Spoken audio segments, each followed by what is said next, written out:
Assalamualaikum warahmatullahi wabarakatuh. Selamat pagi, selamat bertemu kembali dalam kegiatan pembelajaran bahasa Indonesia. Kita akan melanjutkan pembahasan mengenai teks prosedur.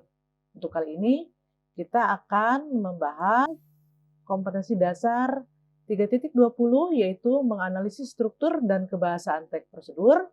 Kemudian 4.20 mengembangkan teks prosedur dengan memerhatikan hasil analisis terhadap isi, struktur, dan kebahasaan. Materi yang akan kita pelajari hari ini yaitu mengenai struktur teks prosedur, unsur kebahasaan teks prosedur, dan contoh teks prosedur. Sedangkan tujuan untuk pertemuan kedua ini, yang pertama harus mampu menjelaskan struktur teks prosedur, mampu mengidentifikasi unsur kebahasaan teks prosedur, dan yang ketiga harus mampu mengonstruksi teks prosedur.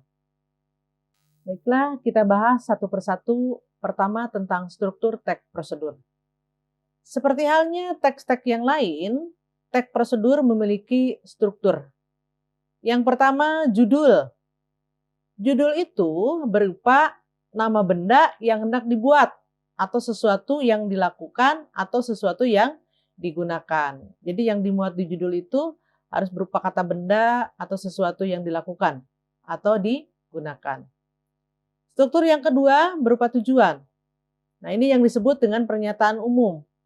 Pada pertemuan sebelumnya sudah dibahas, bahkan kalian sudah berlatih membuat pernyataan umum. Tujuan ini merupakan paragraf yang menyatakan tujuan penulisan atau berupa informasi umum tentang hal yang hendak dibuat, dilakukan, atau digunakan. Struktur yang ketiga yaitu alat dan bahan atau persyaratan. Apa isi struktur yang ketiga ini? Yaitu berupa daftar atau rincian alat dan bahan yang digunakan atau persyaratan yang harus dibawa pada teks prosedur tertentu. Jadi kalau pada teks prosedur membuat sesuatu berarti ada rincian alat dan bahan. Sedangkan pada teks prosedur untuk melakukan sesuatu, maka ada persyaratan yang harus dibawa. Gitu. Kemudian keempat, langkah-langkah. Nah, langkah-langkah ini berupa petunjuk pengerjaan sesuatu yang disusun secara sistematis. Jadi, langkah-langkah atau urutan-urutan atau tahapan-tahapan tentang prosedur. Yang kelima adalah penutup. Nah, ini bagian akhir dari sebuah teks prosedur. Berisi kalimat-kalimat singkat yang tidak berupa simpulan, tetapi berisi rekomendasi, apresiasi, atau himbauan. Gitu ya. Jadi tidak berupa simpulan. Dan ini sifatnya opsional. Boleh ada, boleh tidak. Terutama pada teks prosedur yang sederhana itu meskipun tidak ada bagian penutup, tapi teksnya itu sudah jelas begitu ya, bagian akhirnya itu apa dari langkah-langkah.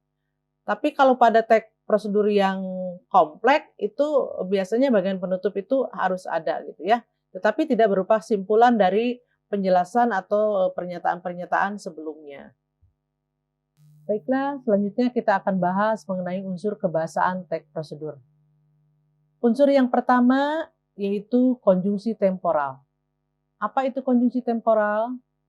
Konjungsi temporal adalah kata penghubung yang menyatakan waktu kegiatan, bersifat kronologis. Apa konjungsinya? Contohnya, selanjutnya, setelah itu, kemudian, lalu, berikutnya, dan lain sebagainya. Ciri berikutnya adalah kata kerja imperatif. Kata kerja imperatif yaitu kata perintah. Dalam teks ini atau dalam teks prosedur ini pasti akan banyak dijumpai kata kerja imperatif. Kata kerja ini berisi perintah-perintah atau larangan-larangan yang harus ditaati dalam pelaksanaan teks prosedur. Unsur kebahasaan selanjutnya yaitu verba material. Verba material merupakan sesuatu yang mengacu pada tindakan fisik. Nah, verba material ini akan banyak dijumpai pada bagian tahapan-tahapan atau langkah-langkah dalam teks prosedur. Contoh, potong ikan, haluskan bumbu misalnya. Kemudian panaskan minyak, gitu ya. Nyalakan kompor. Nah, itu adalah verba material. Jadi berupa tingkah laku, berupa tindakan. Ciri selanjutnya atau unsur kebahasaan selanjutnya adalah partisipan. Partisipan dalam teks prosedur sudah jelas berarti manusia, karena ada tindakan, ada perilaku, berarti ada yang melakukannya. Yang melakukannya atau disebut pelaku, atau dalam teks prosedur itu disebut partisipan. Nah, partisipan dalam teks prosedur sudah jelas, yaitu manusia. Unsur yang lainnya yaitu bilangan penanda urutan. Nah, mengapa dalam teks prosedur ada bilangan? Nah, ini sudah jelas berkaitan dengan tahapan-tahapan kan? Pada bagian tahapan-tahapan itu ada bilangannya, penanda sebagai penanda urutannya. 1 misalnya, siapkan bumbu. 2, siapkan alat-alat. 3 misalnya, nyalakan kompor dan lain sebagainya. Jadi ada bilangannya, ada urutannya. Kemudian ada kalimat interrogatif, yaitu kalimat pertanyaan. Kalimat interrogatif dalam teks prosedur itu pasti ada. Kalimat ini berisikan pertanyaan-pertanyaan. Selanjutnya ada kalimat deklaratif. Nah, ini hampir sama bunyinya, tetapi beda ya. Yang satu yang tadi interrogatif, kalau yang ini deklaratif. Deklaratif itu berisi kalimat pernyataan atau berita. Nah, setelah mempelajari unsur-unsur kebahasaan teks prosedur, sekarang kita lihat contoh teks prosedur yang sederhana. Nanti pada contoh ini akan terlihat unsur-unsur kebahasaannya itu digunakan. Ini contohnya cara menghidupkan televisi. Televisi adalah barang elektronik yang kegunaannya untuk mendapatkan atau mengetahui berbagai informasi dari semua penjuru dunia. Nah, ini merupakan kalimat pernyataan atau kalimat deklaratif, gitu ya.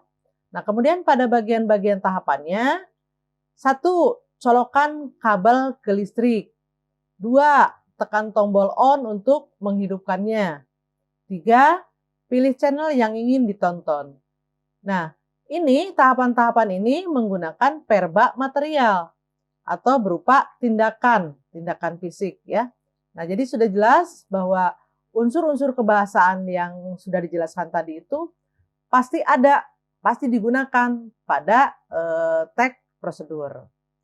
Demikian materi untuk pertemuan kali ini. Sekarang silakan kalian berlatih membuat teks prosedur. Nah, tetapi sebelum membuat teks prosedur, kalian buka video tentang prosedur membuat es krim dan prosedur mencangkok tanaman.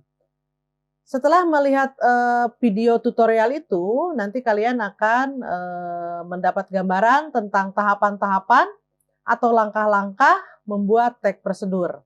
Sehingga ketika kalian menyusun atau mengonstruksi teks prosedur, kalian tidak kebingungan lagi tentang tahapan-tahapannya karena sudah ada pada video. Videonya silakan buka linknya, sudah tertera pada lembar kerja peserta didik.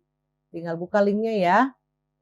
Silakan berlatih membuat teks prosedur sesuai struktur dan unsur kebahasaan yang sudah dibahas tadi.